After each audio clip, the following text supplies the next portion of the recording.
Voilà, bonjour à toutes et tous. Bienvenue dans ce webinaire du 6 septembre 2024 qui propose une révélation, une plongée dans les chiffres de l'illettrisme et numérisme qui nous seront proposés par l'Observatoire national de l'illettrisme et de l'électronisme de la NLCI. Et bien sûr, à 2 jours du coup d'envoi des Journées nationales de la 11e édition des Journées nationales d'action contre l'illettrisme, un mot sur cette édition assez particulière. Donc, je propose au président du GIP, Christian Janin, d'ouvrir formellement ce webinaire. Merci Virginie. Bonjour à toutes et à tous. Donc effectivement, vous savez tous que depuis avril dernier, nous avons le plaisir de disposer enfin, parce que ça faisait quelque temps qu'on l'attendait, des résultats de la enquête INSEE sur la formation tout au long de la vie par rapport aux compétences de base.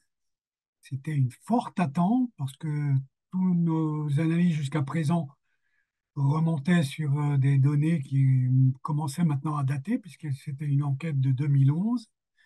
Donc ça y est, nous avons une nouvelle photographie. Et à plusieurs endroits, à plusieurs moments, nous vous avions indiqué que nous souhaitions, au moment de septembre, du lancement des 11e journées nationales d'action contre l'illettrisme, donc le déclenchement aura lieu ce lundi, demander à notre observatoire, qui fonctionne depuis maintenant presque un an, d'analyser la base de données que nous avons récupérée auprès de l'INSEE pour disposer d'éléments un petit peu plus précis que les chiffres très globaux que l'INSEE nous avait transmis. Donc c'est l'enjeu de ce webinaire. Donc je ne vais pas vous en dire plus puisque Élise Borner pour l'Observatoire tout à l'heure viendra plus en détail sur tous les premiers travaux qui ont été faits. Ce sont les premiers travaux, des premières analyses. L'Observatoire continuera à travailler derrière, y compris à partir des questionnements que cela va induire de vous-même aujourd'hui, mais de chacun des acteurs dans les prochains mois.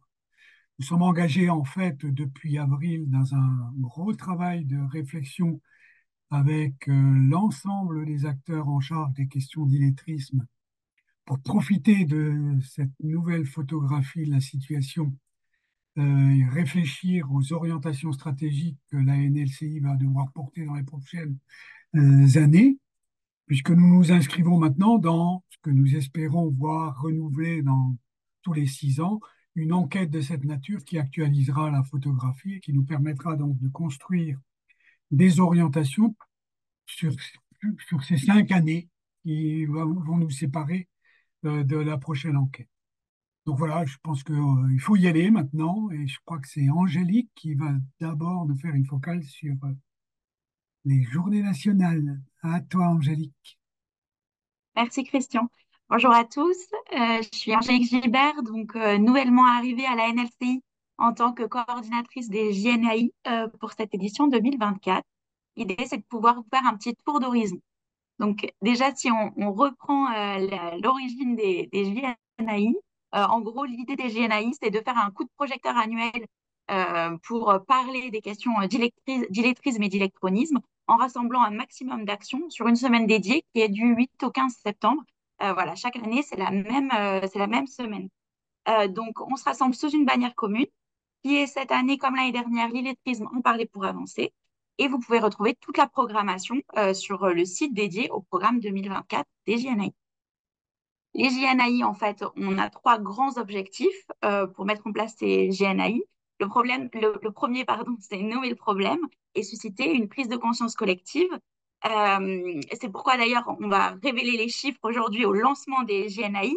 L'idée, c'est de pouvoir diffuser largement la connaissance qu'on a autour de l'illettrisme et de l'électronisme, d'autant plus que ce sont des problématiques qui sont plutôt difficiles à appréhender parce que les problématiques sont souvent assez invisibles, d'où la nécessité de travailler à une sensibilisation à grande échelle. Et les GNAI, c'est aussi l'occasion d'outiller les acteurs pour que chacun puisse participer justement à son échelle à cette prise de conscience-là. Le deuxième grand objectif des GNAI, c'est de donner la parole aux personnes concernées et puis impliquer les médias dans cette dynamique. Voilà, puisque qui peut mieux parler d'illettrisme finalement que les personnes qui le vivent. En ce sens, on va vous mettre à disposition cette année 3 nouvelles vidéos de témoignages. Et puis, le troisième grand objectif des JNAI, valoriser les initiatives locales et les solutions de proximité. Puisque une fois qu'on fait entendre que les difficultés autour de l'illettrisme existent, eh bien, quels pas les personnes concernées peuvent passer, d'où l'idée de valoriser le travail des acteurs menés toute l'année et que chacun puisse trouver les ressources en proximité. Cette année encore, il y a eu une forte mobilisation autour des GNAI. Vous voyez que cette année, à ce jour, on a 1221 actions labellisées. Voilà, merci à tous pour votre mobilisation. Ça fait déjà la troisième année qu'il y a plus de 1000 actions labellisées. Et ces labellisations, en fait, elles concernent des actions qui ont lieu vraiment partout en France, tant en métropole, mais aussi en Outre-mer et notamment également la Nouvelle-Calédonie. Cette mobilisation, en fait, elle est possible grâce à tout un réseau d'acteurs, notamment des partenaires avec lesquels la NLCI a des gros partenariats à l'échelle nationale. Voilà, on peut citer certains d'entre eux. Cette année, par exemple, la CFDT Cadre organise un webinaire national pour agir en entreprise afin de sensibiliser tous les managers de proximité. Le réseau APP, Atelier de pédagogie personnalisée, participe à faire vivre les JNAI depuis plusieurs années déjà. On poursuit également le travail aux côtés de la Banque de France qui anime des ateliers d'éducation financière auprès de publics en difficulté. Cette année, il y a plus de 100 actions labellisées qui ont été organisées ou co-organisées par la Banque de France avec la signature d'une convention de partenariat officielle entre la NLCI et la Banque de France qui va permettre de poursuivre en fait ce travail d'essaimage au local. France Travail également, qui est très mobilisée cette année, 170 actions organisées ou co-organisées avec France Travail, mais aussi une grosse opération de sensibilisation en direct des équipes avec un certain nombre de ressources mises à disposition des conseillers. Et puis les OPCO, toujours mobilisés, les 11 OPCO qui voilà, organisent des actions un peu partout en France et qui, cette année, se sont également lancés un défi commun puisqu'il y a un quiz qui est diffusé actuellement largement donc, auprès des collaborateurs au cours de ces JNAI.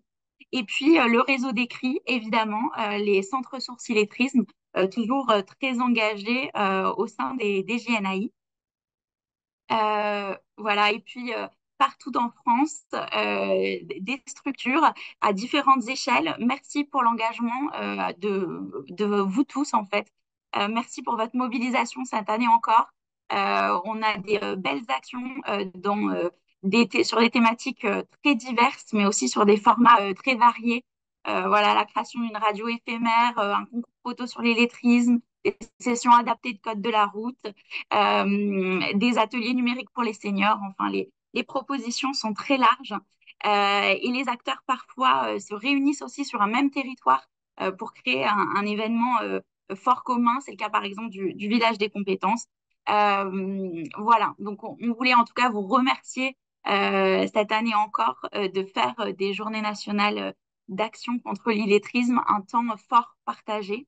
Voilà, je vous propose maintenant qu'on lance les 2 vidéos, donc 2 nouvelles vidéos de témoignages que vous pourrez partager largement sur les réseaux.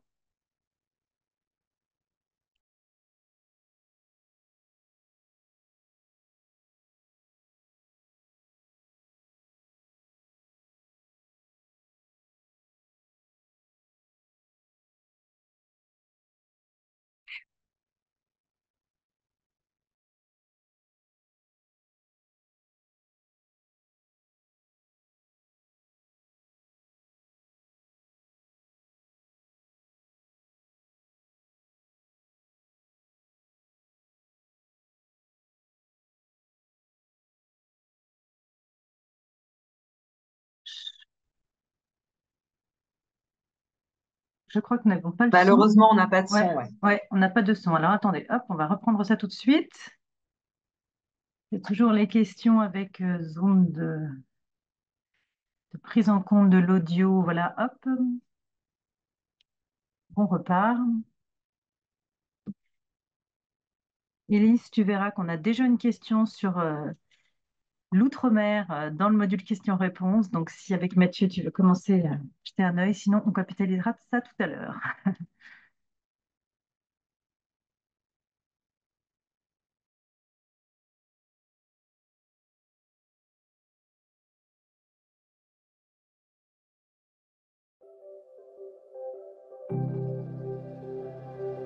Je suis née à Madagascar et j'ai grandi à l'île de la Réunion. Je travaille au centre hospitalier Lyon-Sud. Je travaille à l'installation de Saint-Priest. Mes difficultés, moi, c'est la prise de parole en groupe, le manque de confiance en moi et le stress. C'est vraiment la confiance en moi, m'ouvrir avec tout le monde, avoir de la communication, ne pas peur de s'engager. J'ai pas les mots professionnels pour m'exprimer ou pour expliquer une situation. Moi, elle m'a dit, Marie-André, il y a un projet qui va se mettre en place au sujet d'une formation. Est-ce que vous vous intéressez? J'ai dit, bah oui, il n'y a pas de souci. Ça, franchement, ça m'a fait vraiment plaisir. Donc, Ça sert pour le travail parce que j'écris au travail. Ça a changé énormément parce qu'aujourd'hui, moralement, franchement, je me sens confiante, je me sens forte et je sens que je suis, même autour de moi, même mes collègues me disent que voilà, ça se voit que cette formation m'a donné beaucoup de force, beaucoup de bagages pour avancer. Il fallait que je continue la formation pour pouvoir apprendre. Et puis avoir l'autonomie aussi. J'aimerais bien diriger une équipe, parce que j'aime bien le relationnel. Moi, j'aime bien déjà en particulier aider mes collègues. C'est une formation que je conseille à des gens comme moi. Il n'y a pas d'âge, de toute façon, pour apprendre, on apprend toujours. Hein. Oui, c'est une formation vraiment enrichissante.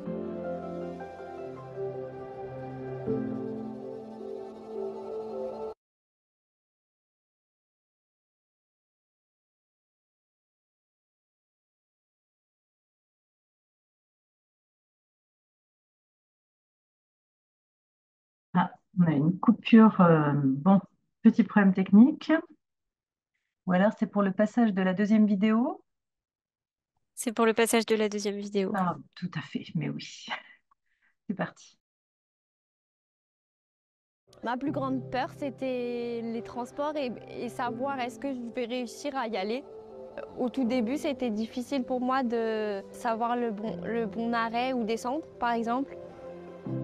Remplir un document personnel tel que les impôts ou autres, c'est assez compliqué.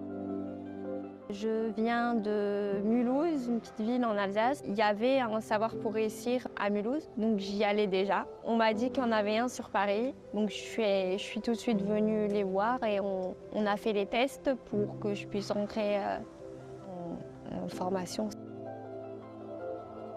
Grâce à Savoir pour réussir, j'ai repris confiance en moi. Je me suis dit, allez, il faut, même si c'est une nouvelle ville, même si c'est des nouvelles personnes, il faut que j'y arrive et ça commence à aller un peu mieux.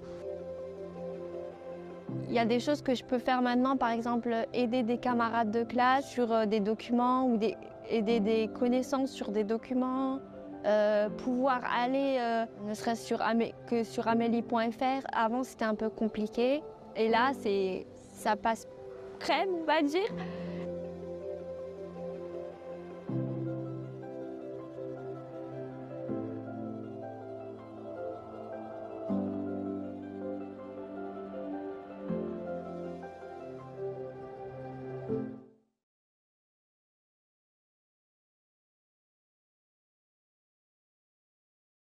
Voilà, donc il s'agissait de deux vidéos de témoignages, mais en réalité, la NLCI en a produit trois et les trois seront à votre disposition dès la fin de ce webinaire.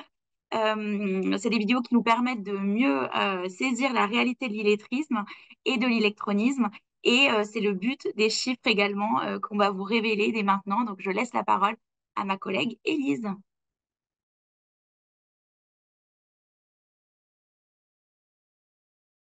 Bonjour à tous.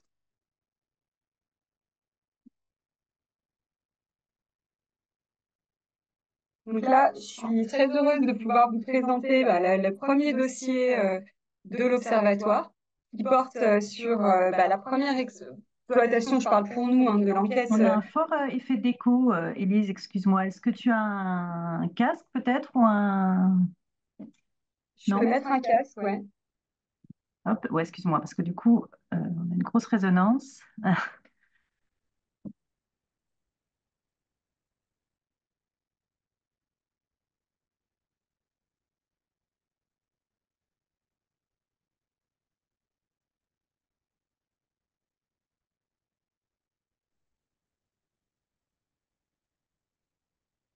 Voilà. Contrainte technique et on est reparti. Vous m'entendez? C'est beaucoup mieux, je te remercie. Ok, bon, super. Du coup, je disais que donc, je vais vous présenter les chiffres du premier dossier de l'Observatoire, donc réalisé à partir de l'enquête FLV. Et je vous propose de passer à la diapo 1.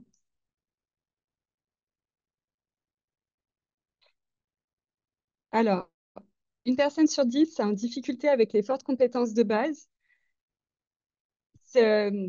Comment on arrive à ce chiffre? Donc déjà, en fait, l'idée, c'est de revenir un peu en arrière. En avril, on vous a diffusé, enfin, on a fait des présentations, peut-être que certains d'entre vous y étaient, pour parler des premiers chiffres qui sont sortis sur l'INSEE Première, qui sont sortis en avril. Et à ce moment-là, en fait, on vous a dit que 4% des personnes en situation d'illettrisme, 4% des personnes étaient en situation d'illettrisme et que ça représentait 1,4 million de personnes. Donc, c'était la définition retenue dans l'INSEE Première, à savoir les personnes qui avaient débuté leur scolarité en France et qui étaient en forte difficulté en littératie. Au sens de la NLCI, les personnes qui sont en situation d'illettrisme sont les personnes qui ont débuté leur scolarité, enfin, qui ont réalisé leur scolarité en français et qui ont des difficultés en littératie. On ne peut pas, en fait, arriver à ce résultat exact en stade parce que les questions posées sont un peu différentes. Donc, on approche avec les personnes qui ont réalisé leur scolarité en France. Et là, on est à 4,3% de personnes en difficulté en littératie, soit 1,5 million de personnes. Et puis, une fois qu'on a pris le champ des personnes scolarisées en France, on a fait le choix pour ce premier dossier de regarder également les personnes qui avaient des difficultés en numératie et qui étaient considérées en situation d'innumérisme. Donc, vous verrez sur le graphique suivant qui sera plus parlant. Et donc, ça représente 3,7 millions de personnes. Donc, je propose de passer à la diapo numéro 2. Donc, finalement, aujourd'hui, donc, à partir de l'enquête FLV, on a pris toutes les personnes qui résident en France, donc soit sur les territoires d'outre-mer ou dans l'Hexagone, les personnes scolarisées en France et les personnes qui sont en difficulté forte dans au moins une des 4 compétences qui ont été testées dans l'enquête, à savoir identifier des mots, comprendre ce qu'on lit, écrire et compter. Et donc, si on regarde parmi ces personnes-là, on a 4% qui sont en situation d'illettrisme, ça représente 1,5 million de personnes, et on a 9% qui sont en situation d'innumérisme, et ça représente 3,2 millions de personnes. Et donc, au total, parce qu'on voit qu'en fait, sur le graphique, je ne sais pas si vous voyez ma souris, mais on voit en fait sur le graphique en bas à gauche qu'on a en fait aussi bien un camembert bleu qui représente l'innumérisme qu'un camembert rouge qui représente l'illettrisme et qu'il y a une jonction entre les deux puisque un quart des personnes cumulent les deux difficultés. Je propose de passer à la diapo suivante qui va nous permettre de regarder différemment, hein. Donc, on voit en effet, donc là, c'est un autre graphique qui zoome et qui permet de voir qu'en fait, on a des personnes qui sont uniquement en situation d'illettrisme, d'autres qui sont uniquement en situation d'innumérisme et certaines qui croisent les deux difficultés, et il y en a à peu près un quart. Donc, une fois qu'on est parti sur ce champ-là, toutes les informations suivantes qu'on va vous donner concernent ce champ de personnes. Voilà.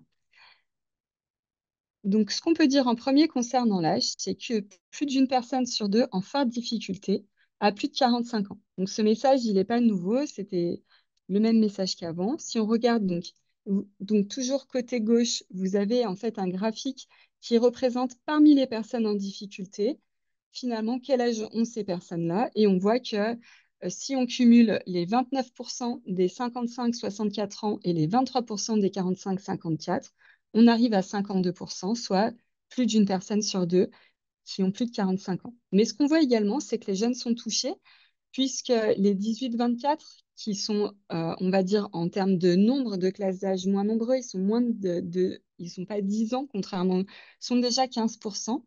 Et puis, on a également les 25-34 à 19, mais on voit que les jeunes sont touchés. Concernant le genre, donc là, on voit que 6 personnes en difficulté sur 10 sont des femmes. Donc pourquoi? Ce constat il s'explique par le fait que les femmes sont plus nombreuses à avoir des difficultés côté numératie, côté calcul.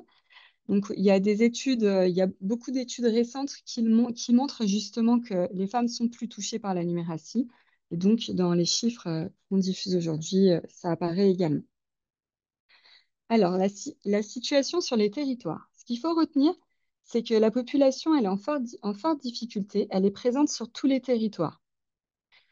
On a 66% des personnes, souvent on peut se dire, voilà, bah, les grandes villes cumulent les difficultés. Là, on voit que ce n'est pas du tout le cas. Donc on a 34% des personnes en forte difficulté qui sont dans des grandes villes, mais on en a également 66% qui sont ailleurs. Donc si on regarde par rapport au graphique, on voit que 34% dans les grandes villes, 32% dans les villes moyennes et banlieues. Quand on entend banlieue ici, ce n'est pas banlieue populaire au sens des grandes agglomérations type Paris, mais c'est plutôt des villes périphériques et les zones rurales. Donc on voit que les personnes sont en forte difficulté sont vraiment présentes de partout. Et si on regarde plus finement les chiffres, on regarde un peu selon les territoires, on voit qu'il y a des territoires qui sont plus à risque. Donc là, on vous en a cité deux. En QPV, en quartier politique de la ville, on a 2,4 fois plus de risques d'être en forte difficulté. Et c'est également le même message dans les DOM, on a 2,5 fois plus de risques d'être en difficulté. Maintenant, concernant l'emploi, la situation en emploi. Donc, vous voyez toujours un peu le même type de graphique. Ce qu'on voit, c'est qu'il y a plus d'une personne sur deux qui est en emploi. Si on regarde précisément le graphique, on voit que 55% des personnes sont en emploi. On a également 13% de demandeurs d'emploi et 32% de personnes qui sont en inactivité. Alors là, c'est l'inactivité au sens statistique. Donc, ça veut dire que c'est une personne qui n'est ni en emploi ni en demandeur d'emploi. Donc, elle peut être en formation, elle peut être au foyer, elle peut être en incapacité pour des raisons de santé. Voilà, il y a plein de différentes situations. Et si on zoome maintenant sur les personnes en emploi, on voit que les personnes, elles ont plus souvent des emplois à basse qualification ou plus souvent également des emplois avec des contrats plus précaires. Donc, on voit que si on regarde les catégories socio-professionnelles, les ouvriers et les employés représentent 70% des personnes en emploi qui rencontrent de fortes difficultés avec les compétences de base. Ce qu'on voit également, c'est que si on regarde les temps de travail, on a une personne sur 5 en forte difficulté avec les compétences de base qui est en temps partiel. Et ce qu'on voit également, c'est qu'en termes de type de contrat, on a une personne sur 6 qui est en forte difficulté avec les compétences de base qui est en CDD ou en intérim. Alors, pour vous préciser, on ne sait pas sur le temps partiel si c'est voulu ou souhaité, enfin si c'est souhaité ou subi, excusez-moi. Et de la même manière, on ne peut pas distinguer le CDD et l'intérim. Mais tout ça, ce sont des messages un peu nouveaux qu'on n'avait pas pu vous donner par le passé. Maintenant, si on zoome sur les demandeurs d'emploi, on voit que si on regarde parmi les demandeurs d'emploi, 18% sont en forte difficulté avec les compétences de base. Donc, voilà, une personne sur 6 demandeurs d'emploi a des fortes difficultés avec les compétences de base. Et si on regarde parmi les demandeurs d'emploi de longue durée, donc là, on est à un quart des personnes qui sont en forte difficulté.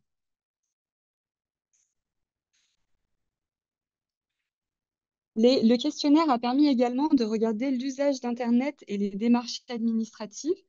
Le questionnaire n'évalue pas les compétences, contrairement aux compétences en littératie et en numératie, mais pose des questions aux personnes sur leur usage, sur leur démarche. Est-ce que c'est facile, pas facile, comment elles ressentent les choses? Et donc, ce qu'on peut vous dire sur les premiers messages, c'est que on se rend compte que les personnes en forte difficulté avec les compétences de base utilisent moins Internet. Les personnes en forte difficulté, donc, sont moins nombreuses à utiliser. Il y a des personnes qui n'utilisent pas du tout Internet. Donc, on en a 11% parmi les personnes qui sont en forte difficulté avec les compétences de base contre 1% pour le reste de la population. De la même manière, si on regarde sur la fréquence d'utilisation, les personnes en forte difficulté l'utilisent moins régulièrement. Donc, on a 17% qui ne l'utilisent pas tous les jours, contre 6% parmi ceux qui n'ont pas du tout de difficultés. Pour aller plus loin, mais toujours sur les mêmes types de questions sur les démarches administratives, on peut dire que plus d'un quart des personnes qui sont en forte difficulté, 28% exactement, ne réalisent pas de démarches administratives seules, contre 11% pour le reste de la population. Donc là, on peut parler de non-recours au droit. Et puis, dans 61%, 61% réalisent des démarches seules. Donc là, on prend le problème à l'envers. Donc, c'est finalement moins d'une personne sur deux qui réalise des démarches administratives seules sur Internet et qui est en forte difficulté, contre 85% pour le reste de la population. Pour finir, pour vous dire que donc, la publication traite également d'autres indicateurs. Enfin, il y a d'autres indicateurs.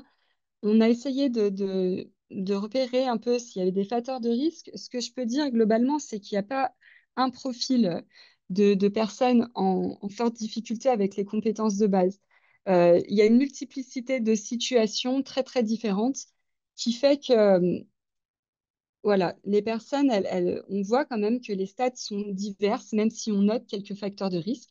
On a aussi regardé le diplôme des personnes, les familles monoparentales, les revenus, les foyers bénéficiaires du RSA, donc vous trouverez tout ça dans la publication. D'autres informations également sur les personnes en emploi. La publication, ce que je vous propose, c'est tout de suite d'arrêter le diapo pour vous montrer où elle se trouve sur le site de la NLCI, pour que vous puissiez aller la télécharger.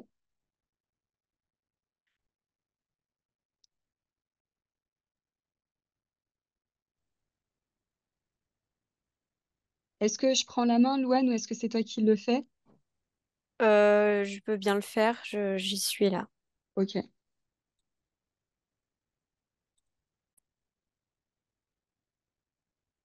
Donc, sur le site de la NLCI, dans les actualités, donc en descendant, ou tu peux l'expliquer en fait, non, comme tu veux. Je vais Vous... l'expliquer, ce sera plus Ouais, simple. ouais, ça sera plus simple. Euh, alors, quand vous arrivez sur la page d'accueil de la NLCI, en fait, vous descendez jusqu'au bloc Les actions. Et là, vous avez juste ici la publication. Voilà. Et donc, vous l'avez dans les téléchargements. Vous avez le semainier qu'on évoquera tout à l'heure et le communiqué de presse. Et sinon, à partir de la page d'accueil, vous pouvez également aller dans Actualité. Et là, vous l'avez juste ici. Et on la retrouvera également dans la rubrique chiffres de l'illettrisme du site de façon un peu plus stable. Donc, On ça a fait la plusieurs transition questions. avec la dernière Voilà. diapo. Très bien. Élise, on aura plusieurs questions sur illettrisme et numérisme. Il y a eu plusieurs Ok, éléments dans la conversation pour qui ça n'est pas clair. ok. Donc, pour finir, donc ça fait la transition avec la dernière diapo. Donc, pour vous dire, bah, justement, vous venez de le voir, donc il y a plusieurs outils qui sont mis à disposition par la NLCI. Donc, vous avez le dossier de l'Observatoire, vous avez le semainier, le communiqué de presse. Par le passé, on avait aussi mis à disposition une plaquette d'explication sur FLV, donc qui explique l'enquête un peu plus en détail que ce que je l'ai fait aujourd'hui, puisque là, on a plutôt parlé des résultats. Pour vous dire qu'il y a plusieurs publications d'autres acteurs. Donc là, on a parlé de l'INSEE Première qui est sortie en avril, mais pour vous dire qu'il y a des publications qui sont en cours. Il y a une publication qui est prévue par l'ANCT qui concerne donc pareil des chiffres sur les difficultés avec les compétences de base côté littératie et numératie, mais zoomé sur les QPV. Il y a une publication INSEE qui est en cours qui est prévu pour cet automne qui va faire le lien entre les formations, les demandes de formation, les personnes en formation et leurs compétences. Donc, pareil, issu de l'enquête FLV. Pour vous dire également qu'au niveau de l'Observatoire, on a différents projets en cours. Pour vous en citer un, parce que souvent, on a des questions qui reviennent sur oui, OK, donc là, vous avez des données nationales, mais quid des données territoriales? Donc, pour vous dire que côté toujours enquête FLV, il y a des publications qui sont en cours dans tous les territoires d'outre-mer avec les services régionaux donc de l'INSEE qui vont publier à l'automne dans chaque DROM une publication sur l'enquête FLV. Vous dire également qu'il y a un projet d'Atlas en Guadeloupe avec un éclairage avec d'autres chiffres, notamment les chiffres de la JDC. Vous dire qu'actuellement, on est en cours d'un projet territorial en Hauts-de-France pour essayer de caractériser les territoires. Et donc, ce projet, c'est un projet pilote avec une première publication qui est prévue pour sortir début 2025. Donc, on reviendra vers vous sûrement pour communiquer dessus. Et puis, ce projet pilote, on espère pouvoir l'étendre par la suite aux autres régions. Donc voilà pour vous faire un peu un petit tour d'horizon des projets avant de répondre aux questions. Merci pour votre écoute. Alors, dans le bloc de questions-réponses, nous avons une question sur l'échantillon. Hein, donc, OK. Voilà. Et puis, voilà, l'échantillon auquel l'enquête a été proposée. Et puis, plusieurs questions dans la conversation sur est-ce qu'innumérisme est égal à électronisme? Qu'est-ce qu'on entend exactement par innumérisme, électronisme? Donc, peut-être OK. un petit point d'éclairage. Alors, sur l'échantillon, c'est un échantillon qui a été tiré par l'INSEE. Donc, c'était l'INSEE qui était maîtrise d'ouvrage, qui avait fait la réalisation de l'enquête. Donc, c'est un échantillon. L'idée, c'est de tirer au sort aléatoirement pour que l'enquête soit représentative des personnes sur tout le territoire. Et là, l'échantillon, ce qu'il a de particulier, c'est qu'il a surreprésenté les territoires d'outre-mer et également certaines catégories comme les personnes en QPV pour permettre de pouvoir diffuser des résultats sur ces territoires précisément. Donc voilà, ce qu'on peut vous dire, c'est qu'il y a eu 16 200 personnes qui ont été enquêtées et pour lesquelles on travaille sur les résultats pour vous sortir les analyses. Ensuite, concernant les différences entre illettrisme, innumérisme et illectronisme, donc je n'ai pas parlé aujourd'hui. Alors, illettrisme, donc c'est quand on a des difficultés, et ce que nous, on dit couramment à l'NLCI, c'est vraiment quand en gros, on ne peut pas être autonome en fait dans la vie quotidienne sur des questions de littératie, donc à savoir arriver à se débrouiller seul pour lire un, par exemple une fiche de paye ou pour pouvoir lire quelque chose qui nous arrive de l'hôpital ou même pour pouvoir comprendre une ordonnance. Après, pour pouvoir rédiger une liste de courses simple. Donc voilà, ça c'est vraiment là, ce qui va être testé, c'est l'autonomie, on va dire, avec tout ce qui est écrit, lecture, etc. L'innumérisme, c'est la même chose, mais qui concerne, donc c'est vrai que c'est une notion dont on vous a moins parlé par le passé, mais qui concerne en fait l'autonomie dans la vie quotidienne, mais autour des chiffres. Donc ça va être capable de faire un calcul, de faire une addition, une soustraction, une division, une multiplication simple. Par exemple, on va au marché, on achète 3 kilos de tomates, voilà combien ça coûte. Et puis aussi de faire des passations simples en termes de litres, etc., pour pouvoir se sortir dans la vie quotidienne de tout ce qu'il y a à faire au quotidien. Et l'électronisme, ça concerne les compétences, l'autonomie, enfin le manque d'autonomie avec les compétences numériques. Donc là, c'est une personne qui est empêchée dans la vie quotidienne parce qu'elle n'arrive pas en fait à, à pouvoir, par exemple, se connecter sur le site de la CAF et pouvoir faire ses démarches en ligne.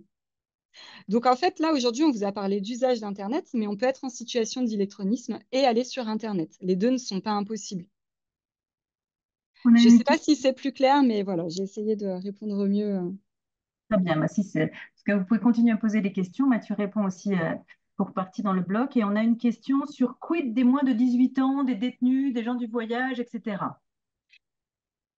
Alors, c'est vrai que par le passé, les enquêtes permettaient d'enquêter également les 16-18. Là, comme l'enquête a été accolée à une enquête européenne, et que l'enquête européenne était sur un vecteur des 18-67 ans, il n'y a pas eu d'enquête en dessous de 18. Donc, malheureusement, on n'a aucune information sur les 16-18, sachant que par contre, en parallèle, on a des données qui arrivent de la JDC et qui concernent la cohorte des 17 ans, globalement. C'est un peu plus compliqué la JDC, mais globalement, c'est ça. Et donc voilà, c'est un chantier qui reste entier sur les jeunes.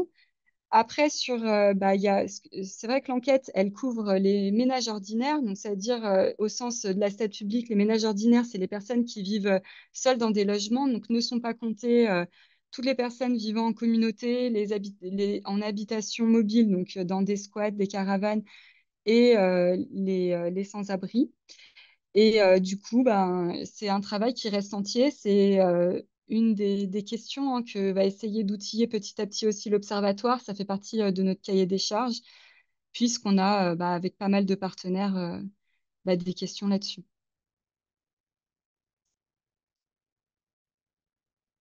Très bien.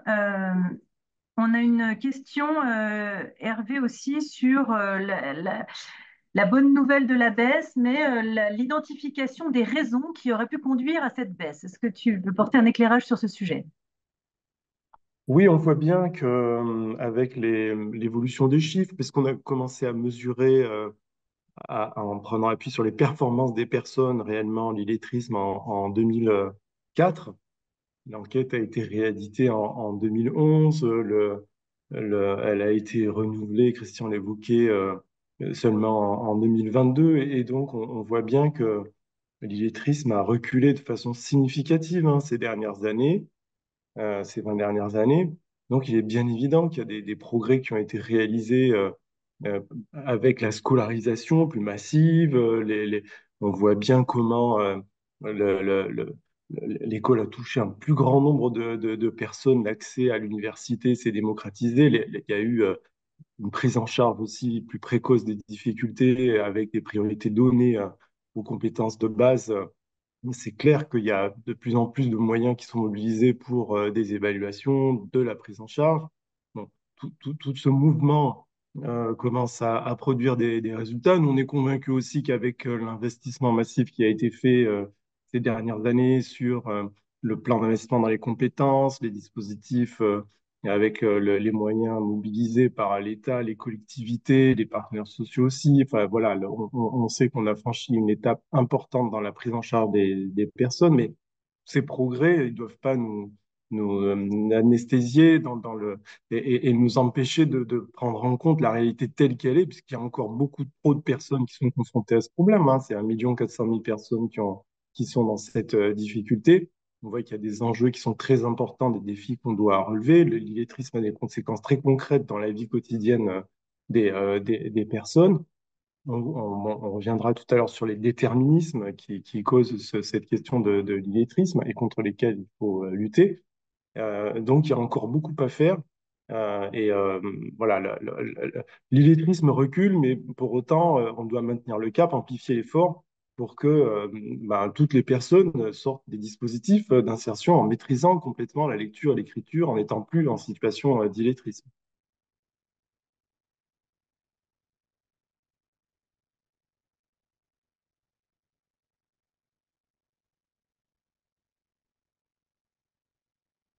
Il y a une question sur les données comparatives éventuelles avec d'autres pays développés. Après, ce qu'on vous propose également, c'est de recenser les questions et au moment de la diffusion de l'infographie, de pouvoir voilà, peut-être faire un petit jeu de questions-réponses avec Élise au besoin au moment de la transmission. Mais j'ai l'impression que... Sur les pays développés, alors ce que je peux dire, c'est qu'il y a très peu d'enquêtes en fait qui traitent des compétences des adultes. Il y a il y a l'Allemagne qui faisait une enquête un peu similaire. L'Angleterre a essayé, mais visiblement, voilà, enfin, c'est pas dans les clous. Il y a la Belgique qui est en cours, mais la partie francophone qui, là, était en train d'essayer de planifier au printemps, mais c'est vrai qu'on n'a pas eu de retour. Ils essayaient de planifier justement une enquête à venir sur peut-être l'année prochaine ou l'année d'après, un financement d'enquête. C'est euh, c'est vrai que la France est un peu précurseuse sur l'évaluation des compétences, même si On a participé dans le cadre de l'UNESCO avec Hervé à une conférence l'année dernière, en fin d'année, et justement, pas mal de pays européens se questionnent et aimeraient peut-être arriver à ce qu'il y ait des choses qui soient aussi inscrites pour le futur en termes d'enquête européenne. Ce qui se passait aussi, ce qu'on peut dire, c'est que jusqu'à présent, le véhicule qui servait à la mesure de l'illettrisme, c'était une enquête nationale, information et vie quotidienne, et que en 2022, le module de mesure des compétences de base que l'ANSI propose à l'INSEE pour mesurer les performances des 16 000 personnes enquêtées a été introduit dans une enquête européenne, formation tout le long de la vie, qui se réalise avec une fréquence moindre que les enquêtes information et vie quotidienne. Donc, on a l'espoir qu'elle sera renouvelée tous les 6 ans. Et donc, c'est très important qu'on puisse embarquer ce module dans ce type d'enquête parce que on peut aller chercher des informations essentielles sur la relation à l'emploi, la relation à la formation aussi des personnes et faire des liens. On sait par exemple, parce que c'est l'enquête qui l'a déterminé, que l'INSEE a bien montré à quel point la question du diplôme des parents est déterminante dans la situation d'illettrisme aussi. Donc on voit qu'il y a des conditions de pauvreté qui font que l'illettrisme, le taux d'illettrisme est plus élevé. On voit que ce qui détermine aussi l'illettrisme, le taux d'illettrisme, c'est l'âge, c'est le milieu social dans lequel on évolue, c'est le lieu dans lequel on grandit, parce qu'on voit bien qu'il y a on a deux et demi fois plus de risques d'être en situation d'illettrisme quand on grandit dans un quartier pauvre ou dans les territoires d'outre-mer. C'est l'INSEE qui le dit. Donc, ce type d'enquête est très, très important et c'est vrai que les partenaires européens, on aura l'occasion de le dire prochainement à l'invitation de la Suisse qui organise une rencontre européenne avec les différents membres de ce réseau pour se poser la question de savoir comment toucher les personnes confrontées à l'illettrisme. Nous, pour la France, on insiste sur le fait qu'il y a des enquêtes internationales, au CDE, qui ne nous renseignent pas sur le profil des personnes, mais qui nous renseignent sur un score et seulement un score qui permet un classement international. Mais une fois qu'on a dit qu'on était sur une liste 10e, 20e, ça ne nous dit rien sur le profil des personnes et la richesse du travail qui a été fait par l'Observatoire, c'est précisément de donner à voir le profil, l'âge, la situation des personnes, ce qui amène aussi une prise de conscience à la fois sur ce qu'est l'illettrisme réellement et les difficultés avec les savoirs de base qui ne correspondent pas toujours à l'idée qu'on s'en fait par rapport à l'âge, à la situation professionnelle, et qui nous engage aussi à nous mobiliser sur les causes, sur les facteurs qui peuvent expliquer ce phénomène qui persiste. Donc, on est très attaché à ces enquêtes, et si l'enquête a pu être renouvelée, c'est parce que le ministère du Travail l'a décidé, parce que le ministère des Outre-mer aussi l'a décidé, parce que la NCT a financé aussi une partie de l'enquête pour les quartiers couverts par la politique de la ville. Donc, ça nécessite des moyens importants, mais qui amènent des prises de conscience et de la mobilisation. Alors, il y a beaucoup de questions dans le fil, donc on y répondra. Le lien avec les personnes en situation de dyslexie, etc. Donc là, on a proposé un webinaire en début d'année sur ces éléments, des tableaux comparatifs, la baisse de la lecture chez les jeunes, etc. Donc là, on vous proposera d'autres voies de réponse. Et puis, l'une d'entre elles nous dit, est-ce que les solutions déployées passent forcément par l'apprentissage de la lecture et de l'écriture? Et donc, je pense que c'est ce que les JNAI, justement, illustrent et toute la représentativité des partenaires qui sont des 500 personnes qui assistent à ce webinaire en ce moment, à savoir qu'on n'est pas sur une approche limitée qui ne concernerait que l'apprentissage formel, mais aussi, bien sûr, tous les modes de remédiation, de reprise de confiance, tous les espaces qui permettent d'aborder le sujet, d'en parler, de pouvoir sensibiliser. Et c'est vraiment ce qui est à l'œuvre et ce qu'on voit à travers les événements proposés dans le cadre des JNAI. Angélique, je ne sais pas si tu peux allumer ta caméra et qu'on peut reprendre sur la suite parce qu'on a plusieurs questions sur le semainier, donc peut-être proposer un peu une information pratique dans le temps qui nous reste. Oui, tout à fait. Je prends la main du coup sur la présentation des outils à venir. Il y aura déjà un semainier qui est en fait décliné en fiches thématiques par jour. On peut peut-être passer la slide, Loane, si tu veux bien. Voilà, donc chaque jour sur les réseaux sociaux, une information sera publiée en suivant le semainier thématique. Chaque jour, une thématique est déterminée. On vous invite à relier largement ces infos. Et pour ce faire, un outil a été construit par l'NLCI. C'est en fait un semainier thématique. Donc, chaque jour, vous avez les éléments essentiels clés en main à retenir sur la thématique, prêtes à être réemployées pour diffusion largement dans vos réseaux, communication internes et externes. Voilà. Pour faire un point peut-être plus global sur l'outillage, Louane, je veux bien que tu continues encore un petit peu. Voilà. Sur l'outillage, du coup, à votre disposition cette année pour pouvoir sensibiliser le plus grand nombre, 3 vidéos de témoignages mis en ligne. On vous en a montré déjà 2 aujourd'hui.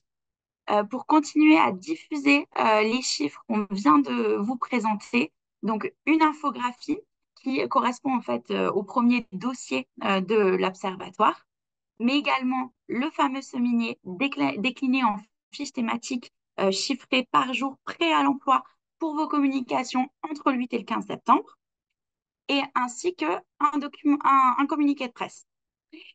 Et enfin, pour contribuer à valoriser votre travail et à mettre en lumière l'ensemble des solutions existantes sur les réseaux sociaux, on peut chacun relier nos communications via les hashtags Parler pour avancer et également le hashtag JNAI 2024. Voilà, l'idée également est évidemment de faire tourner un maximum le numéro vert dédié à l'illettrisme. Et puis sur les outils de cette année, on a également des outils de contribution. Pareil, Loane, je veux bien la prochaine slide, s'il te plaît. Voilà. Donc la NLCI a lancé en fait une grosse campagne d'appel à contribution cette année qui passe par deux canaux. Le premier, c'est un questionnaire à destination plutôt des professionnels ou des proches qui accompagnent des personnes en situation d'illettrisme. Donc ce questionnaire, il a été déjà rempli quasiment 300 fois. Donc merci déjà pour ça. La dynamique continue, donc on vous invite à contribuer. Et puis, un outil de facilitation a aussi été créé pour recueillir la parole directement auprès des personnes concernées par l'illettrisme et l'électronisme. C'est le petit outil dont on peut voir un visuel à droite. L'idée, en fait, c'est que les personnes puissent identifier les forces et les opportunités sur lesquelles s'appuyer pour mener à bien leur projet, mais également les faiblesses et les menaces qui freinent parfois leur parcours.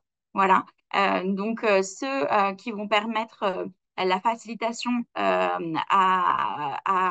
au recueil de cette parole-là pourront ensuite adresser ces témoignages sur l'adresse jnai@anlci.gouv.fr. Sachant que la NLCI valorisera l'ensemble de ces témoignages, ceux des professionnels, ceux des personnes concernées, lors du temps fort du Grand Forum le 17 octobre, qui vise à définir en fait les prochaines grandes orientations 2025-2030 de l'agence. Donc, ce qu'on vous propose en fait en utilisant les JNAI pour recueillir des témoignages, c'est vraiment de participer à une stratégie partagée en fait de prévention et de lutte contre l'illettrisme. Voilà. Donc, tous ces outils-là vont vous être envoyés par mail à l'issue du webinaire. Vous aurez l'ensemble des outils, que ce soit les outils qui concernent les chiffres pour les diffuser largement, tous les outils de communication et également les outils de recueil de témoignages. Voilà, l'ensemble va vous être envoyé par mail après le questionnaire. Ce que je vous propose peut-être, c'est d'enchaîner avec un petit mot de Hervé Fernandez, le directeur de la NLCI. Merci beaucoup, Angélique. Oui, je saisis cette occasion pour remercier toute l'équipe qui a préparé ce webinaire de communication des résultats du travail qui a été fait par l'Observatoire. Je salue aussi le travail de l'Observatoire. ces données, elles sont capitales hein, pour le présent, pour la suite. On a vu à quel point la question de l'âge, la question du milieu social, la question de l'environnement professionnel joue un rôle, pèse sur des situations d'illettrisme. On a vu très clairement comment 18% des demandeurs d'emploi sont confrontés à l'illettrisme, et quand on regarde les personnes qui sont au chômage depuis plus de 2 ans, c'est 25%. Donc on a une idée plus claire, plus fine des besoins dans la population. Et ce que ça nous dit aussi, cette situation, c'est que au fond, les personnes confrontées à ces difficultés avec les savoirs de base, elles ont des âges, des situations professionnelles, des motivations, des situations de vie, des environnements très, très différents. On a fait l'hypothèse au début des années 2000 que pour s'attaquer au problème de l'illettrisme puis de l'électronisme, on pouvait franchir une étape si on arrivait à réunir toutes celles et tous ceux qui peuvent jouer un rôle dans la résolution de ce problème. On voit clairement comment ceux qui accompagnent les personnes en insertion ont un rôle à jouer, comment les entreprises ont un rôle à jouer pour prendre en charge les salariés. On voit comment on peut prévenir, améliorer la prévention du illettrisme en agissant très tôt sur les premières difficultés. On voit aussi comment ces difficultés, avec l'âge, elles peuvent survenir. L'illettrisme peut arriver du fait d'une érosion des savoirs de base qui ne sont pas suffisamment maîtrisés. Bref, l'action, elle fait appel à des ressources et à une mobilisation très large, à des volontés très différentes. Et donc, c'est parce qu'on a réussi aussi à fédérer, à réunir autour de cette cause commune beaucoup de partenaires qu'on a pu avoir des gains, avancer et faire avancer dans l'action et constater aussi un recul de l'illettrisme. Cet effort, on ne doit pas le relâcher, on doit le poursuivre, on doit l'amplifier. Donc, on salue vraiment votre mobilisation pour ces journées nationales. Elles sont essentielles puisque vous avez fait le choix d'organiser des événements sur les territoires pour parler des solutions que vous mettez en place. Donc, vous pouvez compter sur nous pour relayer l'information sur votre action, pour valoriser ce que vous faites. Vous pouvez aussi compter sur nous et sur toute l'équipe de l'agence présente en région pour alerter sur la situation telle qu'elle est dans notre pays, parce qu'on ne peut pas se réjouir du fait qu'il y a 1,4 million de personnes confrontées à l'illettrisme dans notre pays. Donc il y a des enjeux qui sont là, qui sont puissants, il y a des vents contraires aussi qui font qu'on doit continuer à parler de ce problème, continuer à susciter la prise de conscience et continuer à agir. On le voit avec la présence massive du numérique, on voit comment des personnes qui ne maîtrisent pas les compétences de base n'ont pas accès à des démarches et donc se voient privées de certains droits. Il y a un enjeu économique premier, on va dire, de survie, mais il y a aussi des enjeux d'évolution dans son entreprise, de formation, d'accès à d'autres formations, des enjeux de relation aussi avec ses enfants lorsqu'ils entrent dans les premiers apprentissages, de relation avec l'école de ses enfants. On voit bien comment dans la vie quotidienne, on a besoin de maîtriser ce socle de compétences de base essentielles. Donc, on voit aussi qu'il y a des transformations qui bousculent la situation des ouvriers, des employés dans le travail. Les transformations numériques, elles appellent aussi des reconversions professionnelles, des évolutions, la nécessité de continuer à se former. Donc, tous ces enjeux, ces grands enjeux-là, ils ont une clé de voûte ou quelque chose qui les réunit. C'est notre capacité à donner à chacune et à chacun de ceux qui subissent l'ensemble de ces évolutions les clés pour qu'ils puissent les affronter, s'adapter, évoluer, continuer à progresser au quotidien, continuer à apprendre, continuer à comprendre ce qui se passe aussi dans le maquis des idées, des démarches, des informations qui arrivent, continuer à discerner. Donc, on voit qu'il y a un enjeu très, très puissant et vous pouvez compter sur nous, sur toute l'équipe aussi, pour continuer à alerter sur cet enjeu. Alerter, c'est très important parce que si on n'a pas conscience, il ne se passe rien, il n'y a pas d'action qui se met en place. On a besoin aussi d'une mobilisation forte, énergique, avec des moyens mobilisés pour que vous puissiez disposer d'un cadre de travail le plus stable possible, que vous puissiez agir avec un cadre stable. Et donc, c'est le sens aussi qu'on s'est donné cette année avec la publication de ces résultats, qu'on a donné à l'action de l'agence cette année, c'est de pouvoir faire partager ces constats et prendre appui sur ce que les personnes concernées par le problème ont à nous dire, C'est le sens de la grande concertation qui a été lancée au mois de mai. Comment elles vivent cette réalité de l'illettrisme. Ce que vous avez à nous dire aussi sur la façon dont vous pouvez accompagner les difficultés que vous rencontrez, les réussites que vous avez à votre actif aux côtés des personnes confrontées à l'illettrisme. On souhaite mobiliser aussi les décideurs, tous les acteurs de la société civile, pour qu'ils nous disent quels constats ils font eux-mêmes autour de l'illettrisme et de l'électronisme, pour qu'on on donne de la force aussi à cette coalition contre l'illettrisme, et puis pour que dans les années qui viennent, on ait une direction à prendre, des orientations qui soient fixées. Et c'est parce que ces dernières années, on a eu un cap clair, un espace pour fonctionner, de la mobilisation aussi autour de chaque journée et la possibilité d'être présent maintenant sur l'ensemble des territoires qu'on a pu avancer. Donc on doit continuer dans cette même direction, mais avec voilà, une mobilisation qui doit s'intensifier. Et c'est le rendez-vous qu'on a fixé le 17 octobre prochain à la Cité internationale de la langue française, à Villers-Cotterêts, pour poser les bases de ce que sera un programme pour les années, un programme d'action, des priorités qui seront arbitrées par l'Assemblée générale à la fin de l'année et pour les années qui viennent. On aura une feuille de route et qu'on pourra mettre à votre disposition aussi pour faciliter votre action au quotidien pour les années qui viennent. Donc on salue avec Christian vraiment votre mobilisation pour ces journées nationales et on sait qu'elles sont très importantes. Vous l'avez constaté cette année, il n'y a pas de campagne nationale particulière, mais le mot d'ordre, le message clé, c'est celui du visage, du portrait de cette réalité, des personnes qui sont confrontées à l'illettrisme et à l'électronisme qu'on vous présente aujourd'hui.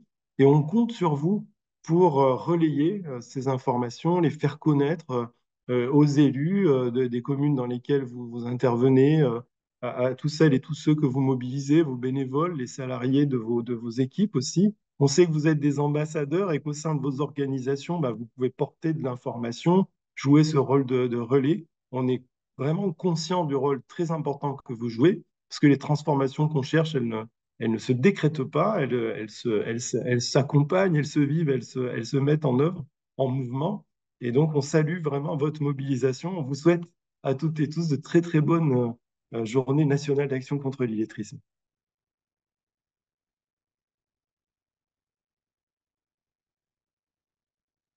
Merci à tous, au revoir à toutes et à tous.